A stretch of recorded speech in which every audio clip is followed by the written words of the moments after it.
शकल नहीं दिखी नहीं क्या की स्वाणी आहा और एक तोंद बहरा जाओ ना तो कन लोग दो आदमी।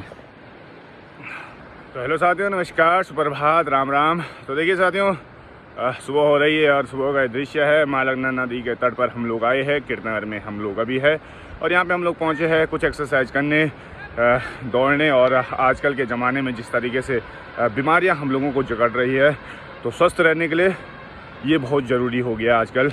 तो यहाँ पे कुछ नवयुवा दौड़ते हैं, उनके साथ हम भी दौड़ते, हम भी अपने को नवयुवा ही मानते हैं, तो कुछ एक्सरसाइज हम लोग भी कर लेते हैं। और साथियों देखिए, यहाँ पे ये टापू जो बनाया है, ये प्राकृतिक बनाया है माँ अलकनंदा नदी के तट पर। आपको पता है कि ये अलकनंदा नदी कभी बहुत विकराल रूप धारण कर लेती है, कभी आजकल ऐसे घटी हुई है। और इसकी वजह है विकराल रूप धारण करने की, क्योंकि ऊपर की साइड बादल फटने की खबरें सुनाई देती रहती है। और अनेकों सहायक नदियाँ अलकनंदा नदी की है। पंच प्रयागों में महत्वपूर्ण स्थान अलकनंदा नदी रखती है, 5 प्रयागों में ये शामिल है। और ये अलकनंदा नदी निकलती है चमोली के संतोपत ग्लेशियर से और ये चल रही है उसके बाद अनेकों जिलों को छूते हुए आपके हरिद्वार की तरफ गंगा नदी बनने में भी इसका सहयोग है। तो देखिए साथियों, ये आप लोग सामने देखेंगे तो ये सिन्नर जाती हुई रोड, राष्ट्रीय राजमार्ग 07 और ये कीर्तनगर शहर। साथ में घोड़े वाले भी पहुंचे हैं और ये भी काफ़ी मेहनत करते हैं सुबह से लेकर शाम तक। ये लोग भी यही एक्सरसाइज है भाई इनकी, सुबह से लेकर शाम तक ये अपने रोज़गार की तलाश में, लोगों के भवनों को बनाने में इनका अमूल्य योगदान रहता है। ये देखिए, ये मोटी बालू यहाँ से निकल रही है और साथ में पत्थर भी है। और ये देखिए नदी किनारे आप लोग देखेंगे तो इस तरीके से किनारे किनारे ऐसे दलदल भी बन जाता है।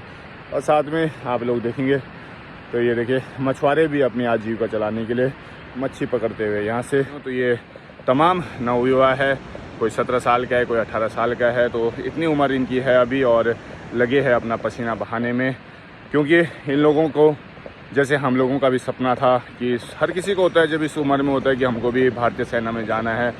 तो कुछ पहुंचते हैं, कुछ हमारे जैसे होते हैं कि कुछ न कुछ कारण से बाहर हो जाते। तो इनके भी सपने हैं कि हमें भारतीय सेना में जाना है, पुलिस में जाना है। तो ये लोग लगे हैं पसीना बहाने पे। तो भगवान सबकी सुने और इनका इस पसीने बहाने का कुछ न कुछ अच्छा रिजल्ट मिले।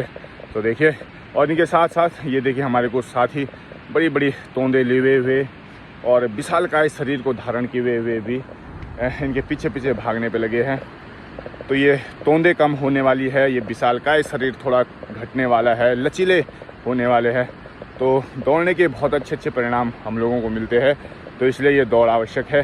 तो आप लोग भी दौड़ लगाइए, एक्सरसाइज कीजिए, स्वस्थ रहिए, मस्त रहिए और जीवन का एक ही आधार बना दीजिए कि कुछ ना कुछ समय हमको योगासन में, एक्सरसाइज में, रेसिंग में इनको ज़रूर देना है भाई 24 घंटे में। क्योंकि अगर हम लोग ये समय नहीं देंगे तो भाई साहब तोंद हम लोगों की लग जाली और तोंद कथा गंदी लगेंगी। इस रेतीली भूमि में, इस रेत में, रेगिस्तान में जब आप दौड़ोगे तो कुछ इस तरीके से पाँव अंदर की तरफ भी जाते हैं। तो जो यहाँ दौड़ गया वो सब जगह दौड़ गया भाई। तो इतना टफ टास्क होता है ये। और ये देखिए कुछ तो ऐसे ही सुबह ये मोबाइल चलाने के लिए आते हैं इनकी तरफ। सूर्य भगवान भी अपने स्थान से निकलने वाले बाहर, तो हम लोग भी घर को जाते हैं। साथियों, बस अंत में इतना ही कहूँगा कि स्वस्थ रहना है तो दौड़ना तो पड़ेगा भाई। तो जय हिंद, जय भारत, जय उत्तराखंड, जय पहाड़।